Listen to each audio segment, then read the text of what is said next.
Among the emblems of ancient Egypt, few shone with such divine authority as the uraeus, the rearing cobra, symbol of sovereignty and sacred defense.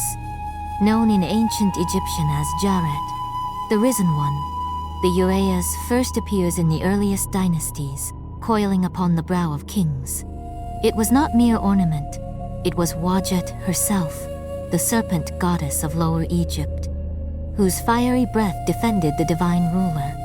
In the Book of the Dead, spell 17, the goddess is named Wadjet, the Lady of Flame, misfortune to those who rise against her.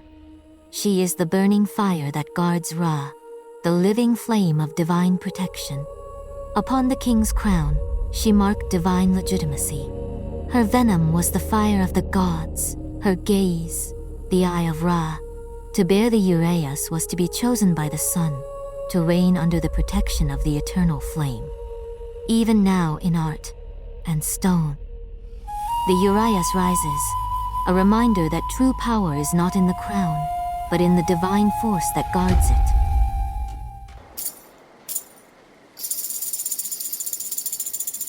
From the dawn of ancient Egypt kingship, the Sekhem rose as a symbol of strength, the essence of divine power made visible in the hand of a ruler. Its name, Sehem, meant power itself. It carved the hieroglyphs of kings. First seen in the sacred city of Abydos, the Sehem emerged as a relic of Osiris. Though Osiris is never shown holding the Sehem, its origins lie in his cult at Abydos, where sacred emblems, relics of the god, embodied his restored power. The Sehem became the scepter of divine authority, linking the might of Osiris with the living ruler. In the hands of the pharaoh, the Sehem declared divine right. The king held it as the living image of Osiris, to show that his strength was the strength of the gods. But the Sekhem was not the king's alone. Viziers, high officials, and nobles held it too, a mark of status and success, of a life lived with authority and honor. Later, even royal women bore the Sekhem. Queens and princesses were shown holding it, their strength not of war, but of lineage and ritual. In their hands, the Sekhem became a symbol of divine grace, the power to preserve life, to guard the legacy of kings. Even the gods of the afterlife bore the Sekhem. Anubis, guardian of the dead, held it as the power to restore motion and speech beyond death. Through it, he preserved the order of life even in the realm of silence. To hold the Sekhem was to hold the unseen power, the silent command of the gods, the strength that shaped eternity.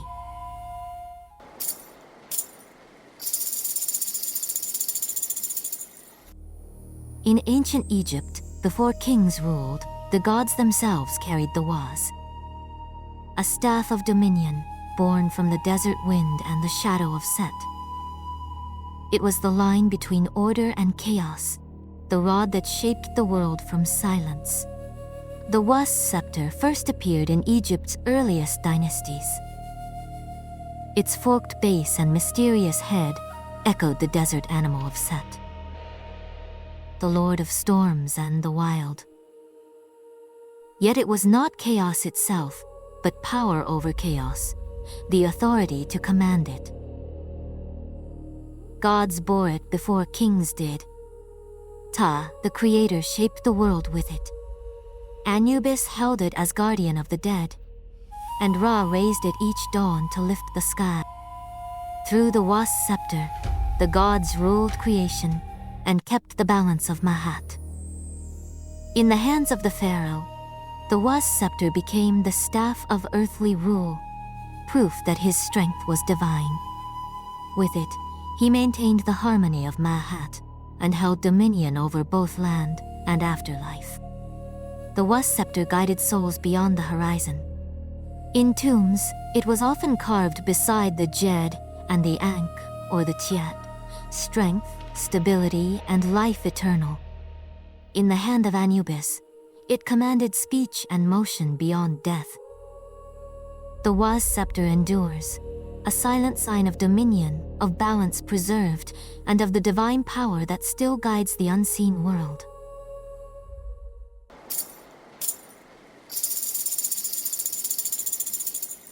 In ancient Egypt, crowns revealed the power behind a kingdom. The white crown of Upper Egypt, Hedjet, was worn by early kings at coronations and sacred rituals scenes. It appears throughout the Old Kingdom and remains a royal emblem until Roman times, in combination with the red crown. No physical example has ever been found. The red crown, Deshret, belonged to the rulers of Lower Egypt. Pharaohs wore it in scenes of authority, protection, and royal decree, depicted from the pre-dynastic period onward.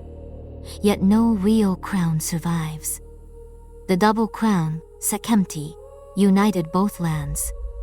Kings from Narmer onwards are shown wearing it during state processions and major festivals. It symbolized total sovereignty, though no physical crown has ever been recovered.